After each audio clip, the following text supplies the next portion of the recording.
We are live. Hello, everyone. We can take a right turn now and get to introductions. Our time will be short as it'll go fast when we talk. So I will start from the left to right here on this screen and start with you, Greg, for your introduction, and we'll proceed from there.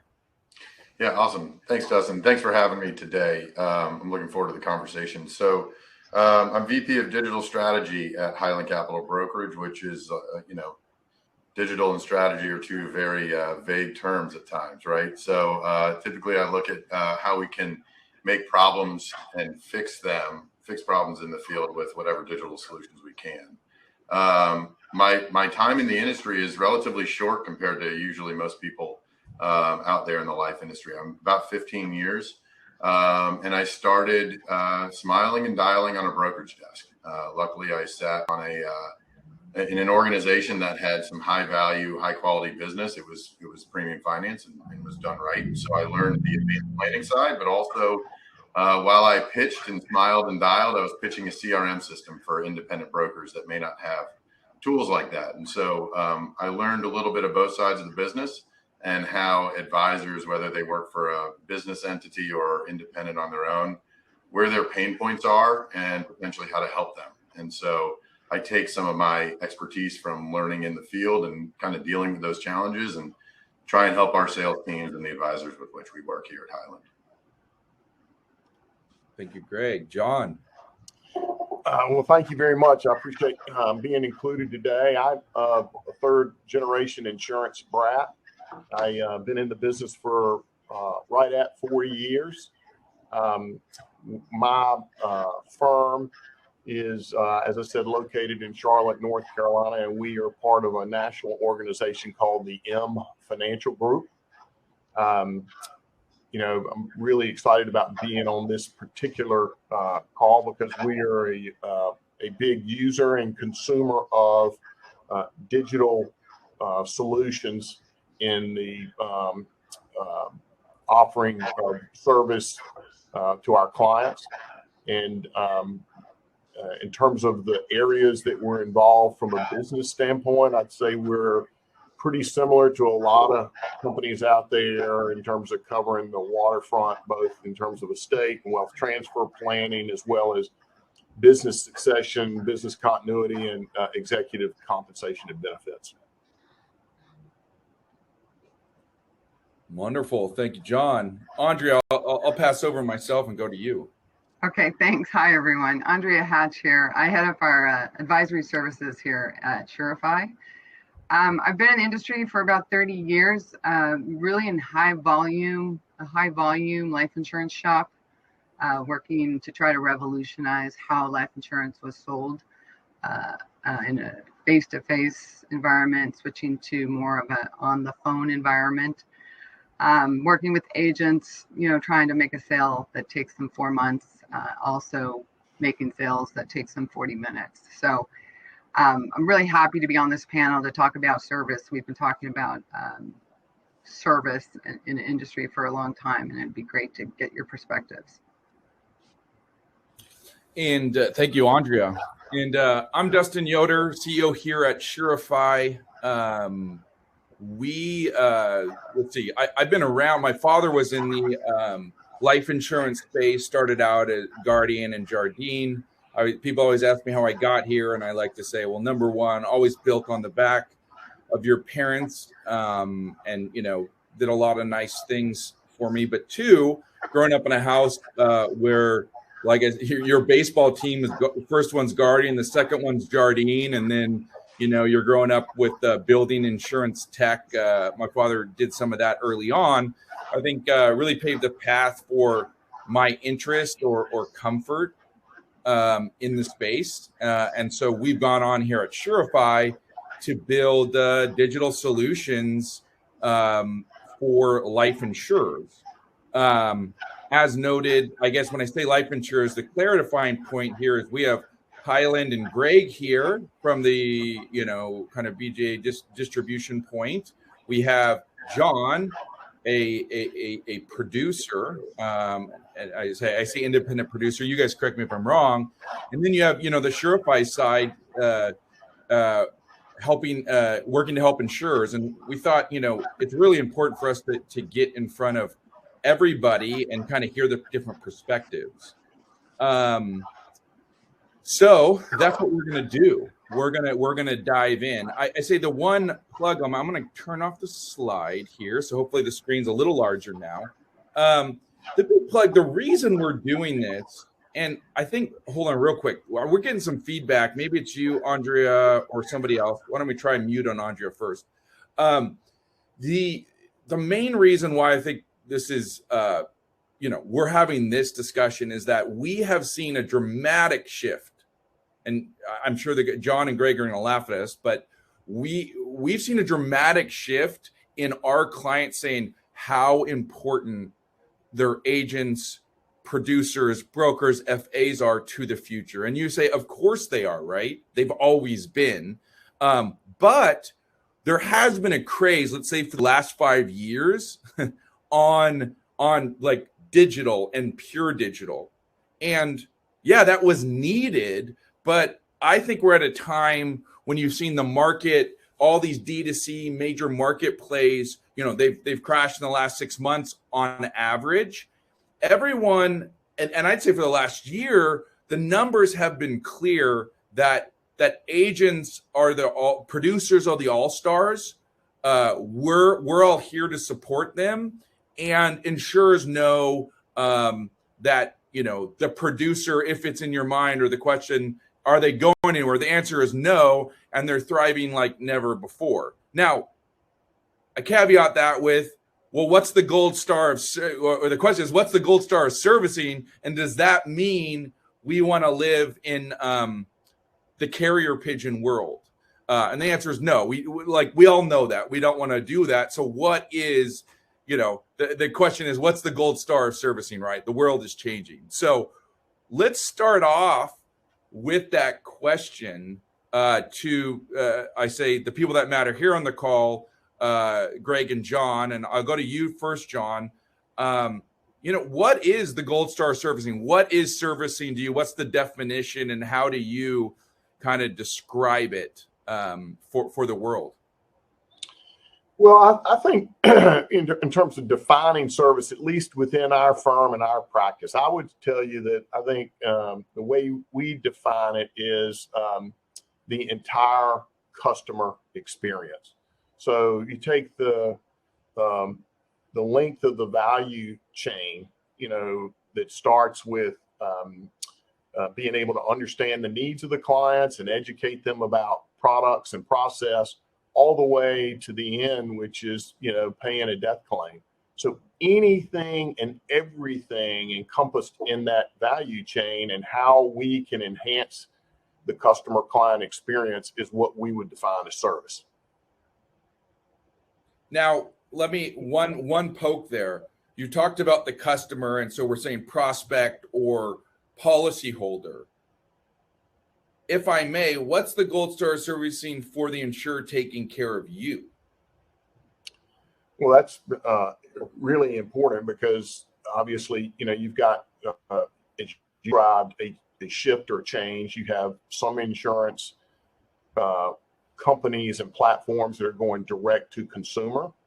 And then you have some that have made the decision to support the agent in their effort to, support long-term relationship with the clients. So the gold star, as it relates to our specific practice, is really being able to provide the necessary information, data, and processing in a very time efficient manner with a high degree of accuracy.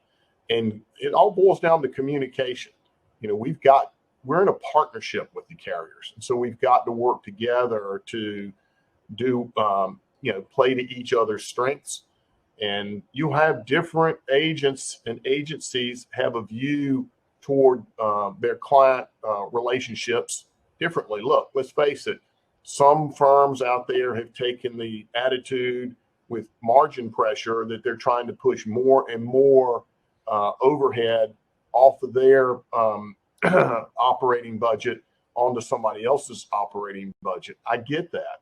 And so when that happens, I think carriers are going to have to figure out how to pick up some of that cost and deliver, again, an excellent customer experience for the insured and the policy owner. However, where you have other types of firms that are doubling down in terms of that concierge, hands-on, in-person type of experience, then the carrier's got to rethink and say, what can we do to help and enhance the agent or agency in their deliverables as far as the client is concerned.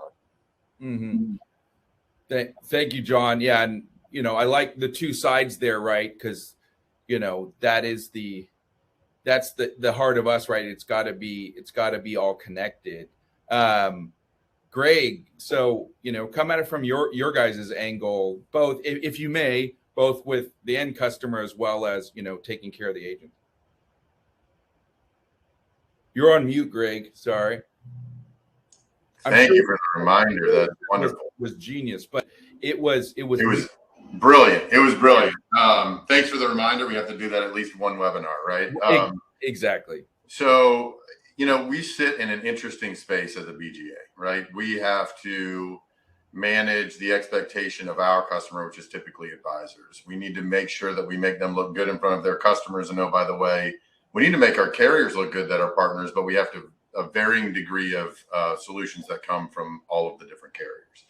And so for us, what is a good level of service? I think you can get back to what is meeting and exceeding expectations of the various consumers up and down the line. I think a lot of times service was used as an act before, where it was an act of providing something. You provided X, and it was a service, and you stood it up by doing an action. And I think that's changing, and it's changing, and it becomes challenging because that changes. Meeting and exceeding expectations might not mean actually providing a service; it's providing some value. And so, really, as we look to both carriers and then our distribution partners look to us, service ends up becoming diving deep into what value or what problems they have or what value they need, and then providing solutions to them rather than providing a quote unquote service that you might look at it before. And so it really varies up and down the line. And so it's really becomes key as to when you're looking at what you're going to solve from a service standpoint is, what are you solving and who are you trying to solve it for? Those questions are really important. And then following it up with why. Why are you trying to solve it, to really get to the root of what you're doing? That's our challenge as a BGA, right? The world is evolving from an expectation standpoint. We're trying to meet our advisors where they want to be met, as well as make sure that we can handle what the carriers bring to us, especially if a couple of carriers bring something new that we need to educate the field on. So it's not an easy answer. It's one thing that's probably the biggest challenge that we have moving forward. With Greg, with everything shifting in this world towards, I'm going to call it enablement, let me do what I want to do. I say, like, literally everyone wants to do what they want to do. Do you see the agents of today and tomorrow? I say you both, producers of today and tomorrow, whatever, agents, we know there's lots of words here, but the producers of tomorrow, are they saying, hey, you as the BJ IMO, or the distribution point, like, let me do things? Or is it more like, can you do this for me? What is I'll call it the psychological change, if any, or any kind of trends that you see there about, I'll call it, let me, or I'll do it for you? The interesting thing is that the answer, unfortunately, right now is both. And that makes it hard, right? So there are individuals that are capable. And where we sit, Highland deals with a lot of organizations that don't primarily wake up on Monday and think, I'm writing 10 life insurance policies or I have a failure, right?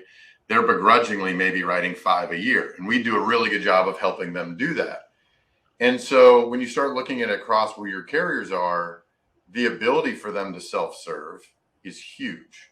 But I don't think that takes the place of giving them someone to help. And so I don't think it's an either or. It needs to be an and that needs to be thought thoroughly through, right? So if somebody chooses a different path, they still meet their expectations, even though they didn't get forced through. Like nobody enjoyed, what was it, Dell way back in the day that set up, they were one of the first to outsource their contact center, and you got on, nobody enjoyed that process.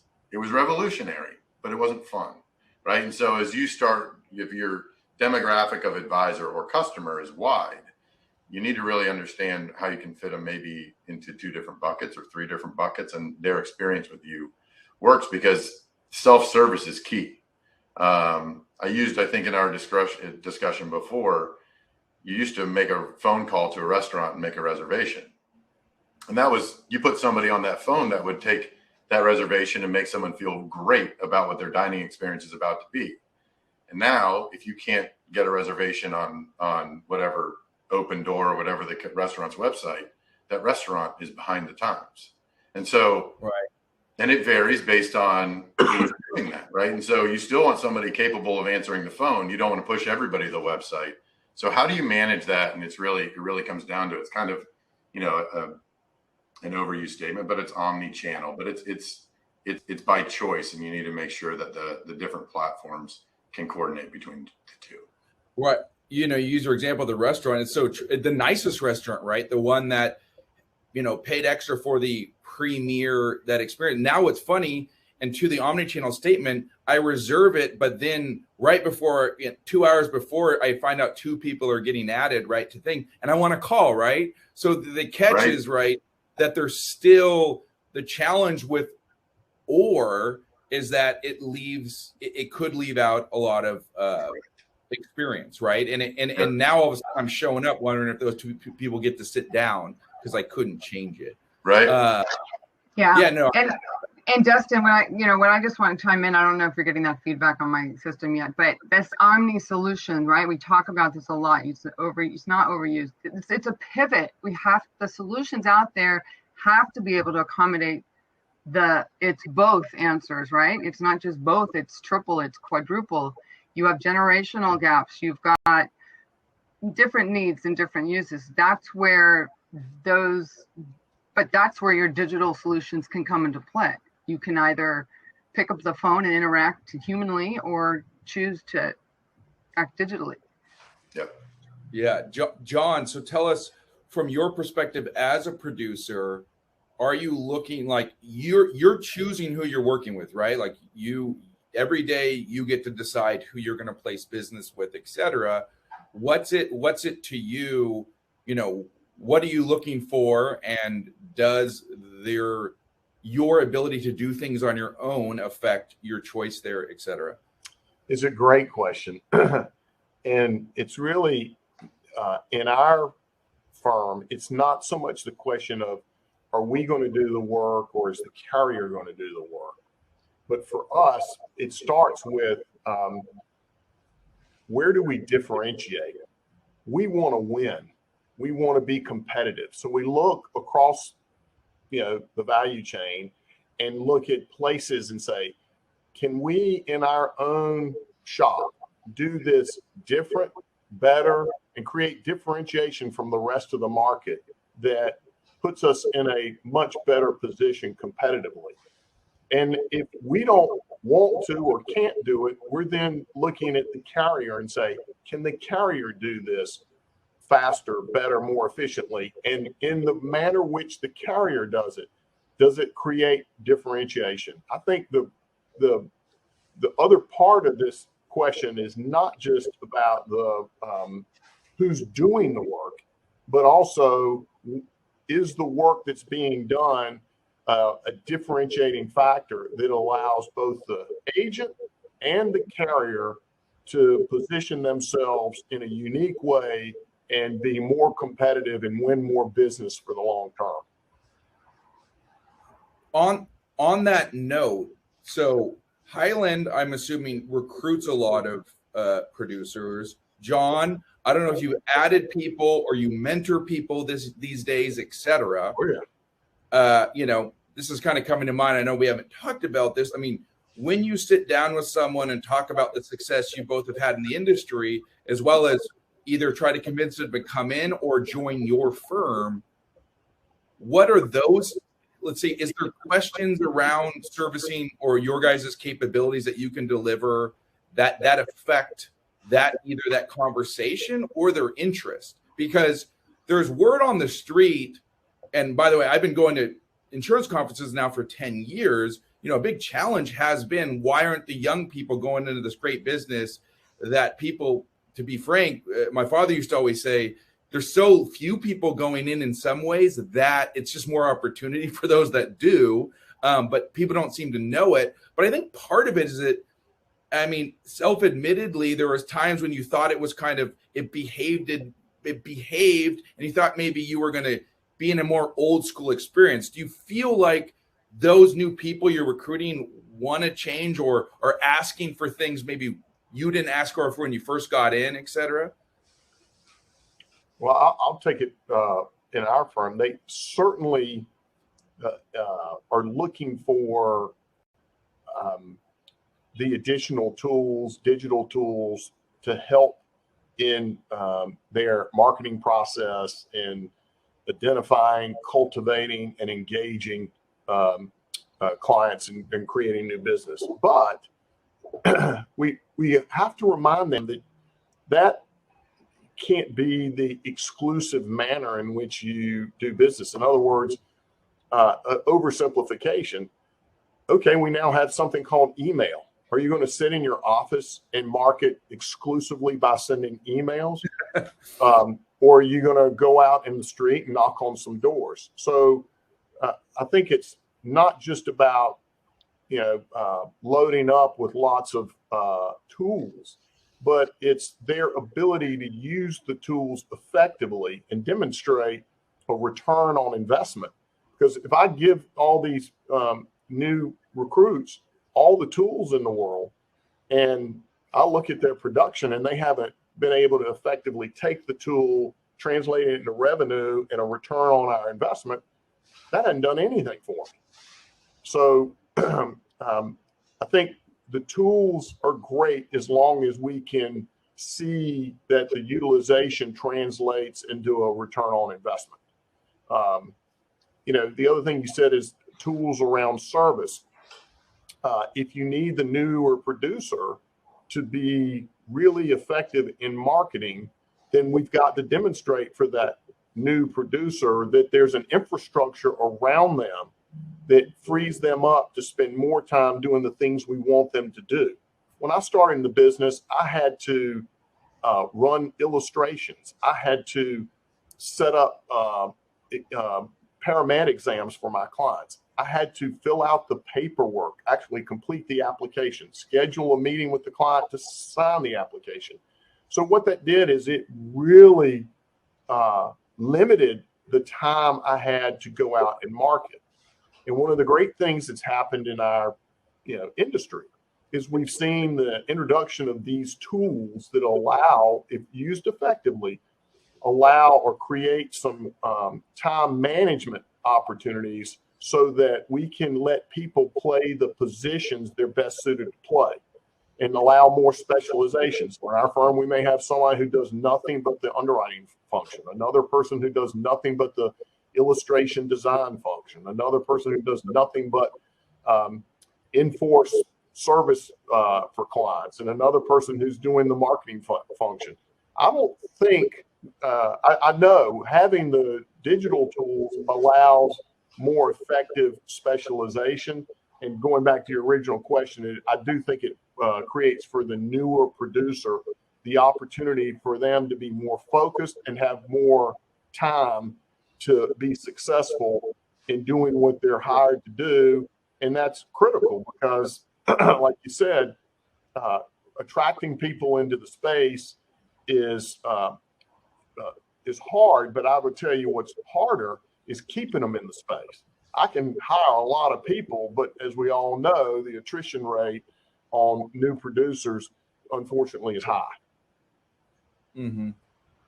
So John, quick question, and Greg, maybe for you too. Where have you seen the progress? right? So you're talking about you want to be able to see the ROI. You want to be able to make sure that they're getting to do the things they want to do. How are you testing that and learning if that is providing you that return? Where have your carriers done some things? You know, how are you doing that? How are you testing? So I think that's still to be determined, right? So for many years in the independent space, there is the notion of if we can do a drop ticket electronically, we're going to help you sell. Well, for those of you that have ever sold on here, you're well aware that the sales process happens well before that drop ticket process. For us in the BGA space, we're in the distribution space, IMO, when we start talking and recruiting advisors, it's interesting because a lot of the advisors we work with, again, non-traditional life insurance individuals, they have expectations of what their day-to-day is on their platforms. So whether they're sitting on their brokerage management platform, whatever they're doing, whatever they do on a day-to-day, they have this expectation. They come to the life side and we have a 60-page application that's been digitized. Okay, so now you just told me all the fields I need to do before I can submit it.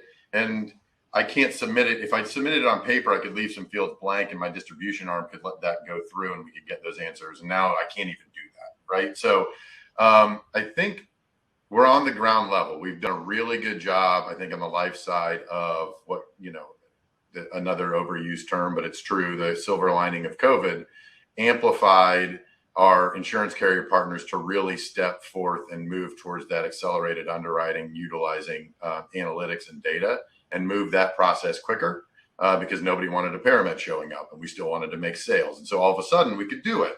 So that's great, but we're still not helping in that sales process. And I think there's a gap on the in-force process. And so when I look at from the independent space, if you look at some of what career shops have done and really, really good ones or captive agencies, you get a customer and you sell them maybe 5, 6, sometimes 10 products throughout their lifetime. You may even move to assets under management. In the independent space, we said, great, you sold that one case. Thanks. Hope you sell another one. And we don't arm the advisor to either go back out there and have some insights into where a good buying, purchasing opportunity might be for that customer that they sold, or manage that book that's there and see if there's something where you can do with it. And so I think there's still a lot of gaps that nobody's filling in the industry. And when you talk about digital and servicing where that goes, I don't think it can be said too many times. The stars of the show are the advisors that we're working with. They have the direct relationship, like John, with the customer. That you need to make them always look like the star of the show. For me, when I look at what digital is just spinach to Popeye, right? You need to be Popeye first before the spinach is going to help. So John, to your point of, hey, we got to get good people in here. Those people can't sit there and bury themselves and hide in plain sight working in systems. They got to go out there, build their own brand, and then the digital tools need to amplify what they're doing. And that's kind of where we've seen it. I think there's still a blue ocean on the sales process of helping individuals digitally sell rather than just transact. Let me piggyback on what you say there, because we are beginning to see some good things that carriers are doing. Whether it's LinkedIn or Instagram, just social is blowing up in terms of relevance in the marketing process. So, young producers today have something that I didn't have. They have a digital tool for social mapping, which is phenomenal. It used to be you had to figure it out by going to events and networking old school, where you go to a gala or you go to some charitable event or something like that and try to connect the dots. Now it's as simple as a few clicks on LinkedIn and you can begin to do the social mapping. So carriers who are finding ways to train and assist young producers how to be smarter, work smarter with the tools that exist. Some carriers have even tried to go their own route and create their own versions of LinkedIn or social mapping tools, which is terrific. The second area that carriers are doing, which I would give them credit for, is coming up with better communication information, specifically white papers and one-pagers that are easy for an agent to go to a library, click and drop and drag and drop into their LinkedIn page. So it affords the carrier helping the producer become a subject matter expert. At least that's what they're trying to present. So we're making good progress there. It is a big ocean, blue ocean out there. There's a lot more that needs to be done, but we're chipping away at it. And those are just two examples, I think, on the marketing side that are relevant and are starting to gain some traction. Yeah, those are good points. John, if I could double click into that. So because we work just with the carrier, right? We see, I would just say, truly validation for what you're saying. Like they are, how do we look at what our producers need and like, how are we going to do it? But what, so that's, I would say that's their desire and question. Could you, today, like, what is going to make you, I'll call it, at least from the way they take care of you digitally, like, is it just being able to like log in, or do they all have like a login for you as a producer, depending on the product that you're getting a lot of value from? Is anybody doing it better or worse, and you don't have to use names, but more so just like, what are you seeing across the breadth of the providers that you are registered with or support? So first of all, as I said, they're making some progress and traction, but I go back to something that we talked about before. Just because you go digital or create digital, that's not the answer in and of itself. The best carriers out there create the digital tools, but they still invest in people connecting with people. So if an insurance company sends a wholesaler or a contact person or a relationship manager, and they come to my office and schedule an appointment, and we have an hour, and they're in the boardroom, and they're saying, I want to show you a couple of things that you can use among our digital tools that may enhance your business practice. That's huge for us. I don't wake up in the morning and come to the office and think, I wonder what ABC Life did to enhance the digital experience today, and click into the portal and begin to explore. I don't have time for that. Yeah. So carriers have got to figure out how to spoon feed this to producers in a manner that's both productive for the producer and productive for the carrier. And so investing lots of money in digital is great, but you still have got to find a way to bridge that effectively into the producer. And I believe that's best done one-on-one, in person, in these meetings. I don't know if that answers your question, but I think it comes at it. It also comes at it from different angles, which is really important, which I will tell you, in the software world, the hardest thing about software is adoption. And so what I heard in that underline is like, hey, you can build the best thing in the world, but I got news for you. We're all individual busy people, and I still want or desire I need someone to sell me, so to speak, and show me the value, because as you said, I don't wake up in the morning dreaming about ABC Life's portal to log in. But let me ask a question there, because that's actually, by the way, it's great insights there. It's like, but that insurer, I'm saying ABC, ABC wants you to think of them as the best. Like, I will tell you, because I work with them, right? There is a race right now and a desire to take what this whole digital craze, look back at that producer and say, we want them saying, you sitting around with your friends, Jenny and Bill, and you're saying, hey, by the way, have you seen ABC is now given to us? Like, I'm telling my people to just use ABC. And by the way, that's their goal. That would be the holy grail for them.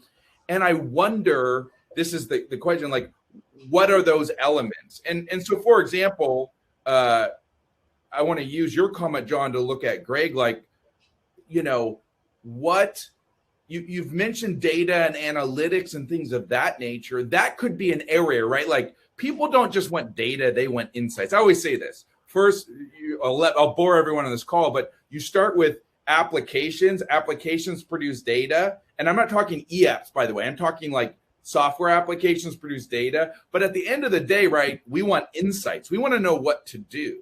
That's where it comes down to. Give me value.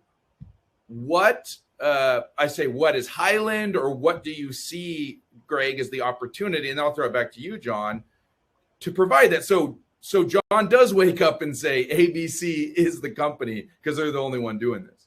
Yeah. So, I mean, it's a great point. And I think some things have changed over the last like 5 to 6 years, right? So if you look at a traditional producer or salesperson out there, you could have the best website from a functional standpoint, but if the UI is choppy and busy, it's terrible to them. Pretty and simple is valuable, right? Because their time is valuable. It's hard. So you have to marry that dance between there's so much on the screen I can't manage it to, hey, this is really intuitive and pretty, right? And so for us, when we transitioned, we started making things a little simpler, a little pretty, because you only have so much time and so much attention. And then now moving forward, I think where we are now, meeting kind of that expectation, right? Those expectations, it's gone from, I need something that is easy on the eyes and easy for me to digest. But now it's, when I'm digesting it, when I go there, I want to see stuff that's important to me, right? Because you go to Google right now, you go to Facebook, you go to anything, and the information that's put in front of you on any given day as an individual now in the United States is catered to you. And then if you go to a carrier website and you look at it and you're like, I don't care. I haven't sold term with this carrier in 14 years. Please stop putting term ads in front of me every time I come here, right? And so it needs to transition. And to your point around data, all of the information is there as the type of producer and the type of individual that it is. And now it's meeting them with what they want to be met with. And that we're where they are, and now meet them with valuable information so that, to John's point, you don't have a wholesaler. You could flip that conversation on its head. You can have a wholesaler that showed up for every quarter, each and every year, and talks about nothing that's important to your business. And as soon as that wholesaler opens their mouth, they have no idea what you do, and you immediately shut off. And so, digitally speaking, we all are used to seeing what we want to see come at us. So how do you make that next step of, okay, I'm seeing stuff that I like to see. It's easy on my eyes. I'm invested. But now I'm actually seeing stuff that's important to me, and I buy into it. I think that's the transition that the industry is moving from. Whereas before it was make it functional. Then it was, we got to figure out how to make the function pretty. And now you have to make it interesting to the individual user. Is anybody doing that? I think at times, I think there's that marriage between what John said. It takes data behind the scenes, enabling salespeople to make sure that, hey, John's business does this, this, and this. Make sure you talk about it with them and point them to the place on the website where they need to go, right? There's still that marriage. I don't think it's 100% intuitive when somebody logs in, they get exactly what they want. There is that marriage between enabling the people to drive the overall process you want. It's no different than our business right now, the way we treat our clients. If the carrier treats us like their client, and they're having those meetings, as Greg says, and they're asking those questions, what are your challenges right now? How do we help you become more effective? And, where are your trouble spots? And then being able to demonstrate, not a bunch of chatter, but backing it up with proven solutions. I'll tell you the other thing too, is I'm a big believer in affinity marketing, being a member of the club. And so when the carriers can come and actually demonstrate proof of concept and talk about other producers that are using this tool effectively, and what are they doing and how are they getting their business? I mean, then that all of a sudden I say, wow, that's material, that's adult money, that's the kind of compensation I want to be making on my deals. We need to find a way to do a deeper dive with that carrier. Again, that's the kind of partnership you hope for with the carrier. And I'm beating a drum here, and there's a theme and a purpose, but just producing great digital tools and casting them out on the water isn't going to do a whole lot for me. You got to take one more step. And I loved your comment earlier in terms of how do you get the customer, in this case, the agency, or the BGA, to adapt and adopt that particular technology into their best practice. And that's the piece. I think the winners going forward will be the ones that commit capital and time to that. That's going to be the difference maker, in my opinion.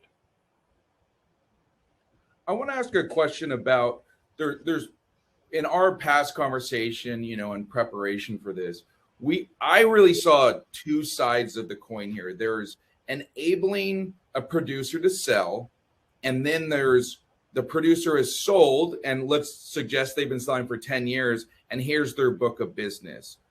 One that's commonly, it's funny, a lot of people naturally go to enabling people to sell, because selling puts food on the table, and that's the way the world works. However, I want to point us for a second and talk about how we're really doing with helping people with their book. And I just want to double click there and go down a little bit, because I will tell you from the beginning, from the last 10 years, that to me has been like largely forgotten. And I'm wondering how we're doing. And I say that, by the way, I could be wrong, but largely forgotten in the sense of all the effort seems to be put on that front. You talked about seeing what you want to see when you log in, but can you click a bit down on if you, John, or Greg, your teams log into a portal of kinds, like how would an insurer service them, take care of them, add them value on their existing book? I have a couple of questions to follow this, but I feel like that's a big gap, and I could be off, but that's a belief I have. Yeah, I mean, it's a huge gap for us. And I say this knowing that BGAs can sometimes provide an amazing amount of value to our carrier partners. We can also be a giant pain in their butt, right? Because for us, if we're going to push our advisors somewhere, when they have a question, we need to help them answer it, because they think that we know what we're doing in every place that we push them. And so if there's 15 disparate systems out there and experiences out there for advisors, and we have no way to assist them, typically what we do is we don't push them there. And that's a pain point in the industry for us, and a problem that we need to figure out to solve. So for us, being able to assist advisors in managing their in-force book is a huge gap that we want to continue to go down and explore, not from an ROI standpoint that's there, but as we work with advisors that traditionally maybe a wealth manager, they can see what their customer's portfolio is at any point in time during the day. They can't see what their customer's cash value is in their LERP plan if they sold it to them. Maybe every year they do it, depending on the carrier statements and where it's coming and everything else. So we need to get better as an organization of understanding and as a distribution channel through the carriers of working with partners that might be able to provide digital interfaces so that we can assist advisors through that journey, whether it's something that we stand up on our side or we can wholesale support. We talked a lot about people supporting the process. We need to be able to support that process and be enabled to do so. And then hopefully we can take some of that work off of the carrier side. So it's a huge gap for us and something that we would love to solve, because I think it's something that the industry needs. What's holding back I think it's an industry problem. So do you have a couple theories on the hold back there? So I brought up, it's one thing to show whether something's in force or pending lapse, right, on a term policy. It's another thing to show cash value. And I whether this is right or wrong, and maybe the carriers need to do a pretty good PR campaign on it or not, but it's fear. it's fear that cash value is going to be 1035 away to somebody else. And so if that's not the case, then get on the PR horse and let's start changing that. But if it is the case, then we got to figure out a way where you all are comfortable from a carrier standpoint in giving agents access into their book of business so that they can manage their customer expectations. And we can kill the perception out there that when you talk to your life insurance policy, you know, the agent, that the last time you're going to talk to them is when they take your check. I mean, I know there's a comp issue, but everything else out there, enable the advisors to be the advisors we want them to be. And I think you'll see a change in the industry. Right. It's super interesting you said that. I literally the other day, so I have a couple advisors that I work with, and I was doing an update on the year. You know, I have my little Excel where you update all your values. So I tried to log in. I logged into the to my cash value stuff, and it showed me my breakup, but it didn't show me the value. And I sent a note. I said, "Where's this thing?" Like I asked ignorantly, like, why can't I see it on there? And the advisor sent me a note back and said, "Oh, well, you can't actually see your things here. You have to come in and we'll show you." And I was like, but to me, literally, I was ignorant to the fact that they had this portal and everything. And I was like limited to the one thing that I wanted to see. It was kind of a aha moment. And so I guess I can really, this is literally in the last 2 weeks, not connected to this call or anything. I was like, wow, that's pretty wild. Isn't it amazing? It's your money and you're just trying to fill out a financial statement and you actually have to go visit somebody to get access to the information to put on your financial statement. Right. I did respond back because I know this person really well. And I said, well, that's just bad. Like, kind of like I'm not taking my money away or anything, but I was like, well, that's just like atrocious, you know? Let's go back to your question and play with an idea though. Because one thing carriers have done and can do better is run types of programs as a result of their data analytics. And so they do some internal analysis and then they may come out to the field and say, guess what? So one thing that's kind of interesting to me that would be pretty simple is carriers have invested a ton into their electronic automatic underwriting protocols, and they've worked with reinsurance, and they know kind of what their limits that they're comfortable with. It would be so easy for them to then say, okay, we built this program, and they think of the program going forward.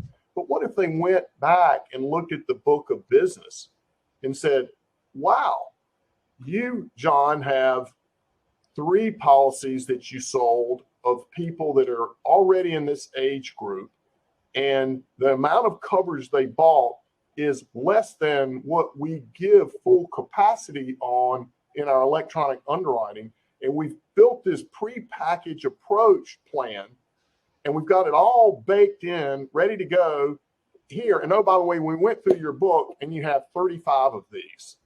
Yeah. Now, what do you think the odds are that I'm going to then go, I'm going to hit the button, send the email, it gets done. Yeah. But going back to time, it's amazing to me. Why am I thinking these ideas up as opposed to the carrier when they've got so much capital invested in their platform, all the time in negotiations with the reinsurer, and yet they build this infrastructure and they think about it in terms of gathering new policyholders. And very rarely do they think about it in the context of applying to the existing book and enhancing that to some extent. So that's just one example that would, in my mind, be a layup. But nobody's knocking on my door bringing that package to me to implement. It's insane, John. Like, what's so funny, we got some people from the team listening in on this call, and I can see their notes this is so, like, it's so, like, literally, I'm watching it, right, as we're talking. Like, people are like, this is so, like, hitting the nail on the head. Like, I'll go as far to say, like, as I'm at, like, it feels like, as an outsider, like, just building tech, like, to your point, it just seems, and you're the producer for years, right? It's like, how are we not doing this, right? I will tell you, I have some friends that do pieces of this in the ecosystem. What's really insane, John, is I have a friend that analyzes policies and kind of gives advice. Well, what ends up happening, and this is like, I think the carriers we're on a mission to solve this, and you're just calling it out like it is, which is exactly where it is. It's like they analyze it. So now they have this external source analyzing that data, but even getting it to you and then letting you take action on it. The little thing you just mentioned is like kind of like the thing where the gap is. They may even know that like from an education standpoint, but now they're trying to figure out how to get it. And you know, if it's connected, all of a sudden you log in and they say, did you know you've been working with us for 15 years? You have 35 policies.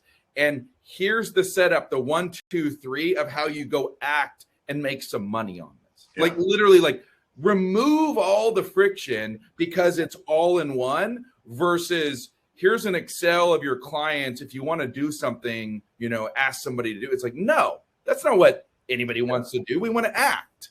Like and to piggyback, keep in mind that I know the question to ask and the analysis to do, but time is a precious commodity.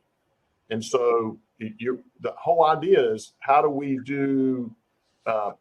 better at enhancing, the opportunities we both got a stake in. This is a classic place where the carrier should be motivated and can invest the time and energy to create the program for me to go and implement. I can do it, but it would take a lot of time and energy. And so I hope we can continue the dialogue in order to facilitate movement in that direction. Yeah, John, I'd piggyback on what you said. You know, the focus is always new customers and new premium. My assumption as a producer is if you knew a carrier is going to do that for you, you're probably going to write more with them, even if they're not the cheapest. Absolutely. Yeah, no question. I mean, that's huge. And my comment around in-force, there's some carriers making some big moves in providing visibility in their in-force, and hats off to them. That's awesome because it is going to help the industry. No question. You know, they're swallowing their potential fear and they're giving advisors insights.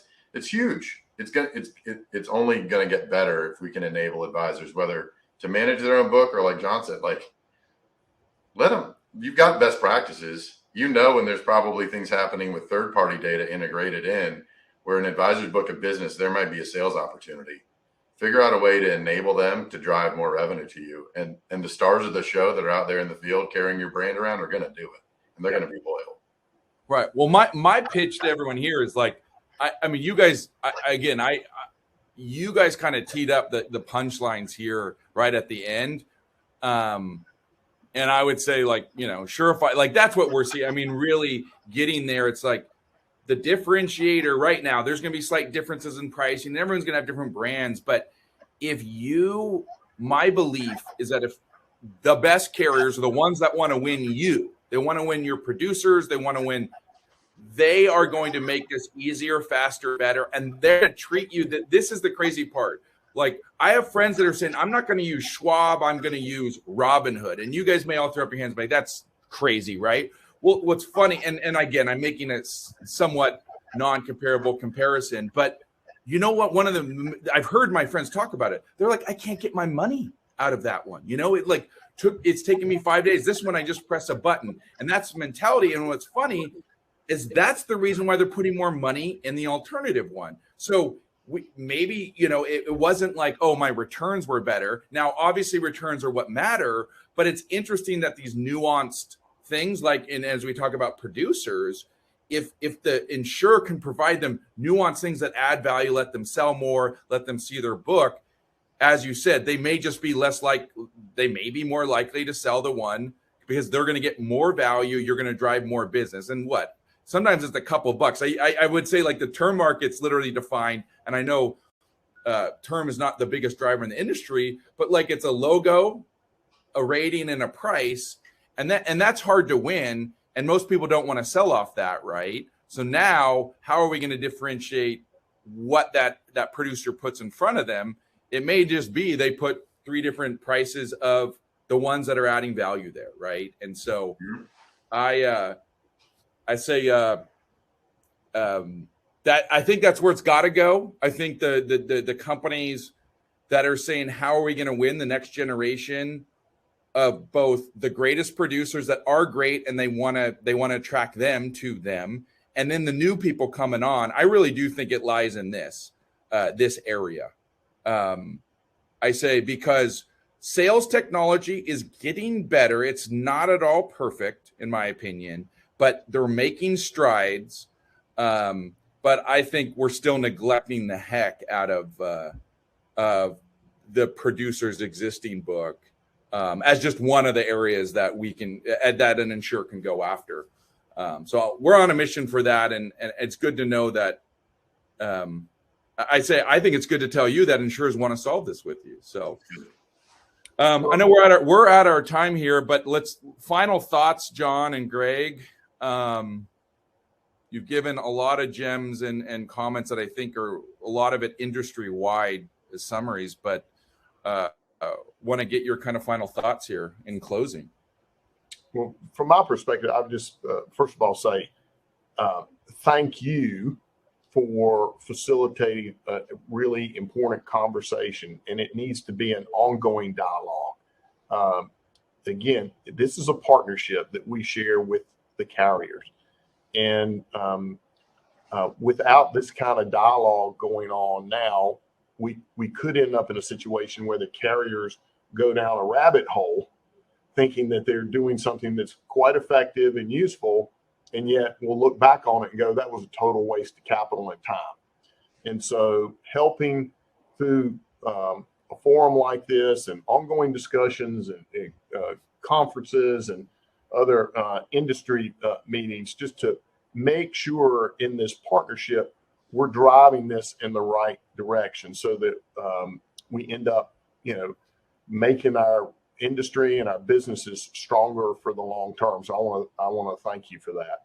Yeah, John, I love that you said, just real quick, we are like with our product management team working on the agent side, all we do is work with the insurer. And I was like, listen, like we have to form the agent committee of 20 or 30, because let's be honest, when an insurer always looks at us and says, what does the agent want? Who cares what we say? The agent, the producer is a real person that we can talk to and we can align. And so that is actually something we're doing in providing the digital suite to the insurer. It's a committee that we can validate, invalidate answers, give opinions based on, like you said, big deals, small deals. It's like, give the real world answers. We don't have to build anything in a box here. There's we don't have to. Everyone's accessible. Yeah, totally. Yeah, that's 100%. I think I'd echo John's, and thank you for not only having a conversation, but like you said, driving this as an initiative. I mean, it's a partnership. It's a symbiotic relationship between distribution and the carriers, right? And so I think the one thing that we look at, and the one thing that I think is huge, is with data, you get insights, to your point. And with those insights, how can you impact the overall customer journey and all the spots along the way? Because at the end of the day, carriers want more customers. How do you enable advisors? How do you enable everybody up and down the line to allow them to get more customers? And I think there are insights there inside the data. And now it's how do you deliver to the people that can take action with them? And so really excited to where I think we're moving from an e-app as the biggest digital innovation in the last 10 years into how are we enabling, successful professionals to really effectively deliver products and solutions to customers. It's exciting where we're going in the next 10 years. And just a quick update. The customers need you. The customers need us for the life insurance. They need you. So definitely, it's been a pleasure. It has been an absolute pleasure. As Andrea just said, we thank you for adding insight to the industry as well as driving the industry. And we're just a part of that journey. But we will continue to be, if you'll let us, using you two as well as your teams, if you'll let us ask them questions on how to make this better, because it is a feedback loop that we must keep iterating on to wake up in 2025, really where we need to be, in my opinion. So thank you so much. Thank you, attendees, and thanks everyone who added value here. So we will talk later. Everyone have a good day. Thank you.